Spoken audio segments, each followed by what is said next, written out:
ಎಲ್ರಿಗೂ ನಮಸ್ಕಾರ. ಇವತ್ತು ಈಸಿಯಾಗಿ ಬ್ಯಾಚುಲರ್ಸಿಗೆ ಅಂತಲೇ ಒಂದು ಈಸಿಯಾಗಿರುವಂತಹ ಸಾಂಬಾರನ್ನ ಹೇಗೆ ಮಾಡೋದು ಅಂತ ಹೇಳ್ಕೊಡ್ತೀನಿ.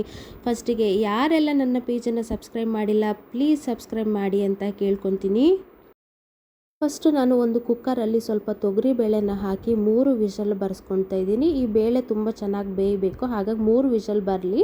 3 ವಿಷಲ್ ಬಂದಾದಮೇಲೆ ನಾನು ಇದಕ್ಕೆ ಒಂದು ಕಟ್ ಮಾಡ್ಕೊಂಡಿರುವಂತಹ ಮಂಗಳೂರು ಸೌತೆಕಾಯಿ, ಹಾಗೆ ಒಂದು ಈರುಳ್ಳಿ, ಒಂದು ಟೊಮೆಟೊ, ರುಚಿಗೆ ಎಷ್ಟು ಬೇಕೋ ಅಷ್ಟು ಉಪ್ಪನ್ನ ಹಾಕ್ಕೊಂಡು 1 ಗ್ಲಾಸ್ ನೀರನ್ನು ಹಾಕ್ಕೊಳ್ತಾ ಇದ್ದೀನಿ. ಹಾಗೆ ಒಂದು 1/4 ಸ್ಪೂನಷ್ಟು ಅರಿಶಿನ ಹಾಕ್ಕೊಂಡು ಇದನ್ನ ಒಂದು ಸತಿ ಚೆನ್ನಾಗಿ ಮಿಕ್ಸ್ ಮಾಡ್ಕೊಳ್ಳೋಣ. ನೋಡಿ, ಈ ಥರ ಮಿಕ್ಸ್ ಮಾಡಿದ ಮೇಲೆ ನೀವು ಇದನ್ನು 1 ವಿಷಲ್ ಬರ್ಸ್ಕೊಳ್ಳಿ. ನೋಡಿ, ಈ ಥರ 1 ವಿಷಲ್ ಬರ್ಸ್ಕೋಬೇಕು.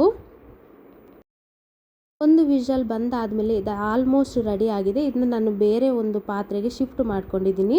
ಮಾಡ್ಕೊಂಡ್ಮೇಲೆ ಇದಕ್ಕೆ ನಾನು ಒಂದು 3/4 ಸ್ಪೂನಷ್ಟು ಸಾಂಬಾರು ಪೌಡರ್ನ ಹಾಕ್ಕೊತಿದ್ದೀನಿ. ಹಾಗೆ ಒಂದು 1/4 ಸ್ಪೂನಷ್ಟು ಕೊತ್ತಂಬರಿ ಪೌಡಿನ ಹಾಕ್ಕೊಳ್ತಾ ಇದ್ದೀನಿ. ಇದನ್ನ ಹಾಕಿದ ಮೇಲೆ ಒಂದು ಸತಿ ಚೆನ್ನಾಗಿ ಮಿಕ್ಸ್ ಮಾಡ್ಕೊಳ್ಳೋಣ. ಚೆನ್ನಾಗಿ ಮಿಕ್ಸ್ ಮಾಡಿದ ಮೇಲೆ ನೀವು ಇದನ್ನು ಒಂದು 5 ರಿಂದ 10 ನಿಮಿಷ ಕುದಿಯೋಕ್ಕೆ ಬಿಟ್ಬಿಡಿ. ಇದಂತೂ ಬ್ಯಾಚುಲರ್ಸಿಗಂತೂ ತುಂಬಾ ಈಸಿಯಾಗಿ ಮಾಡ್ಕೋಬೋದು. ತುಂಬ ಬ್ಯುಸಿ ಟೈಮಲ್ಲೂ ಇದನ್ನ ಒಂದು 10 ನಿಮಿಷದಲ್ಲಿ ಈಸಿಯಾಗಿ ಸಾಂಬಾರನ್ನ ರೆಡಿ ಮಾಡ್ಕೊಬಿಡಬಹುದು. ನೋಡಿದ್ದು ಇವಾಗ ಎಷ್ಟು ಚೆನ್ನಾಗಿ ರೆಡಿ ಆಗಿದೆ ಅಂತ.